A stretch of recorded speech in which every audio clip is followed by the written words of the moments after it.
Hello there and welcome. This is Kinshuk Prawal. Uh, I'm going to introduce you to myself. I have done MTech from Rajiv Gandhi University with 7.7 CGPA, and I also have got some industrial experience in WTTL as an electrical engineer, cluster engineer, and besides that, I also have got some teaching background in Patna Sahib Engineering College. This was not so much, but about 5 or 6 months. Currently, now I am working in CheckIndia.com as an online subject matter expert.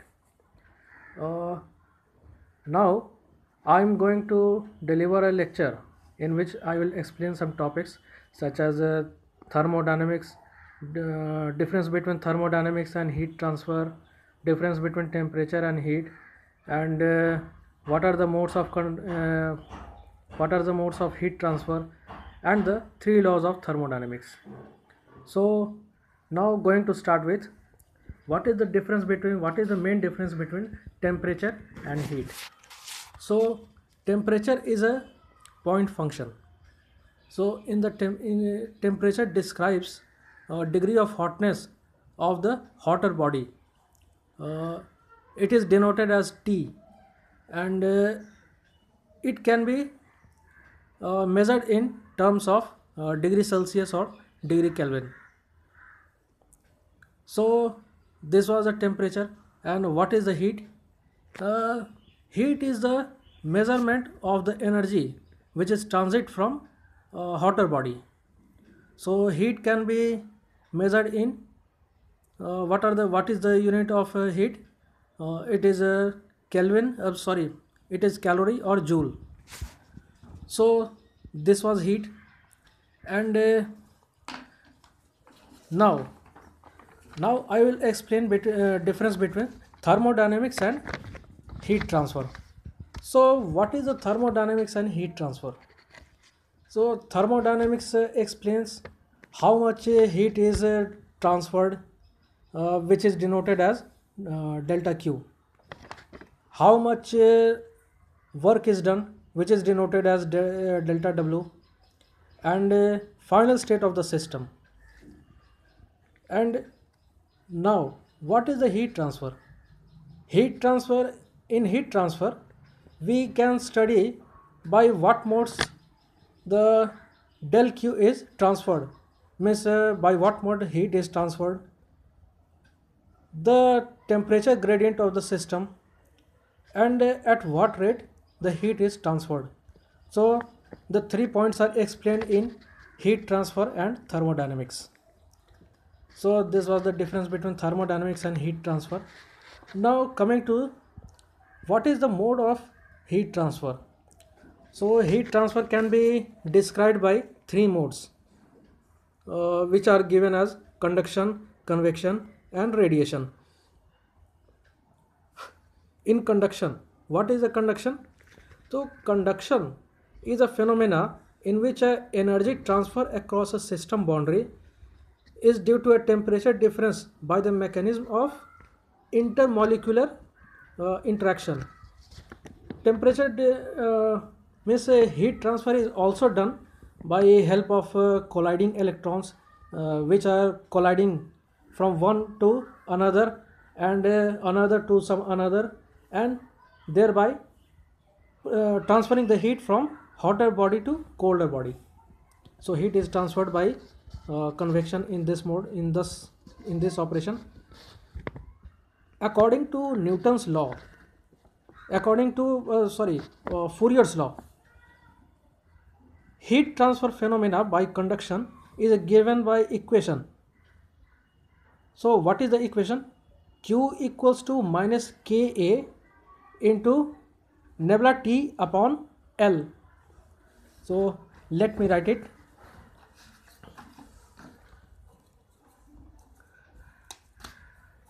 It is described as Q equals to minus Ka nebula T upon L. So I'm sorry, this is inverted. You can see K is the temperature, K is the thermal conductivity, which is measured in watt per meter Kelvin, and Q is the rate of heat flow, which is given by watt, and A is the area in which direction of heat flow is taken place. It is given as meter square, and nebula is the gradient of temperature, which is measured in Kelvin per meter.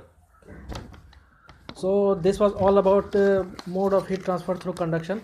Now we will see what is convection. Convection, for a convectional heat transfer to be taken place, any fluid media is a must to happen. So any fluid matter is a necessity for a convection to be taken place. What happens in this? Energy transfer across a system boundary is done by temperature difference by combined mechanism of molecular interaction and bulk transport of electrons. So by these two operations, the convection takes place. According to Newton's law of cooling, equation of heat transfer by convection was given as Q equals to HA into delta T. Let me write it.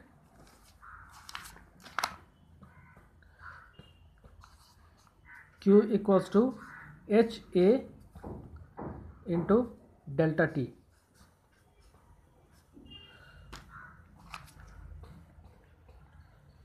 It is inverted. Here Q is the heat flow rate, and Q is the heat flow from surface, H is the convectional heat transfer coefficient, and A is the area included in which by which the heat is transferred, and delta T is the difference between the surface area and ambient temperature. So in this way, convectional heat transfer flow is taken place. Now coming to radiation, the third and last mode of the heat transfer. Suppose there is a system suspended in a space, means there is no connection between the system and the outside boundary, means ambient has no connection with this system.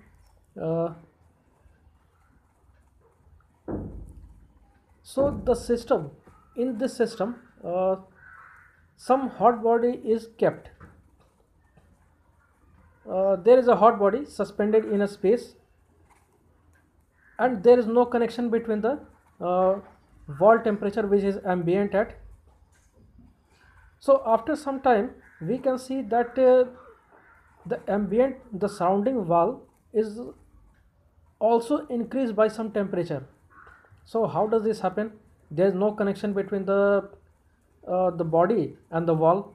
So how does this happen? This was happened by electromagnetic radiation, which is emerging from the hot body to the cold body. So this mode of radiation, this mode is known as radiation. So radiation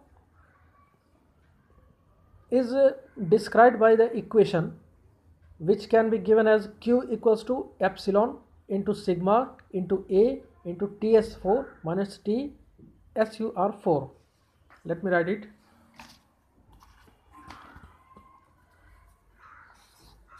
Q equals to epsilon sigma A TS4 minus T.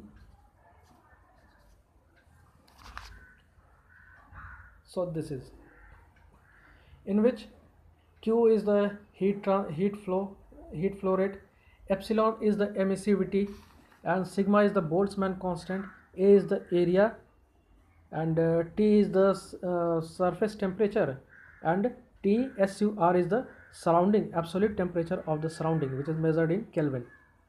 So this was all about radiation. Now coming to our last topic, that is The three laws of thermodynamics. What are the three laws? There are three laws in the thermodynamics: zeroth law, first law, and the second law. So one by one we are going to see the three law. So what is a zeroth law? In the zeroth law, let us consider three body. One body is here, uh, it is known as C. One body is here, it is known as A, and one body is in between, which is known as B. So B is connected to C, and B is also connected to A, and A and C have no connection. So when C is at some temperature, suppose T, then it is kept in connection with the B, and after some time B and C get in equilibrium, in temperature equilibrium, and when the body A is kept in between, uh, it is in connection with the B. So although there is no direct contact between A and C, then also we can see that the A and C body are in equilibrium. How does this get happen? This is happening through the zeroth law of thermodynamics. So this was the zeroth law for thermodynamics. Now coming to first law. What is the first law? In a space, suppose there is a system which has no connection to the boundary, which has no connection with the outside system. Means it is suspended in a space, it is fully adiabatic, it is perfectly insulated, and no connection with the outside space. So whatever is happening in this system cannot be going outside. There is no possibility to get outside from this system. So in this system, what does first law explains that net work done in a cycle is equal to the, when net work done in a cycle is equal to the net heat supplied, then the algebraic sum of all energy transfer between the system and the surrounding is zero. How does this happen? This will happen by the first law. Now coming to second law. Second law was defined by two statements. First one is Kelvin-Planck statement, and second one is Clausius statement. So what is the statement of second law? Second law states that conversion of full heat into work is not possible without help of any external aid, without help of any external means. Whenever the external means is helping the system, then only we get the total heat supplied equal to total work done. The Kelvin-Planck statement defines a heat engine, which is also known as perpetual motion machine of the second kind, which was impossible. Now according to Clausius statement also defines the same law by a slight change. According to Clausius law, it is impossible to construct a device any other effect other than to transfer heat from colder body to hotter body. To supply heat from colder body to hot body, it will must create any external effect. It is known as Clausius statement. So this was the second law. That was all for today. Thank you very much for listening.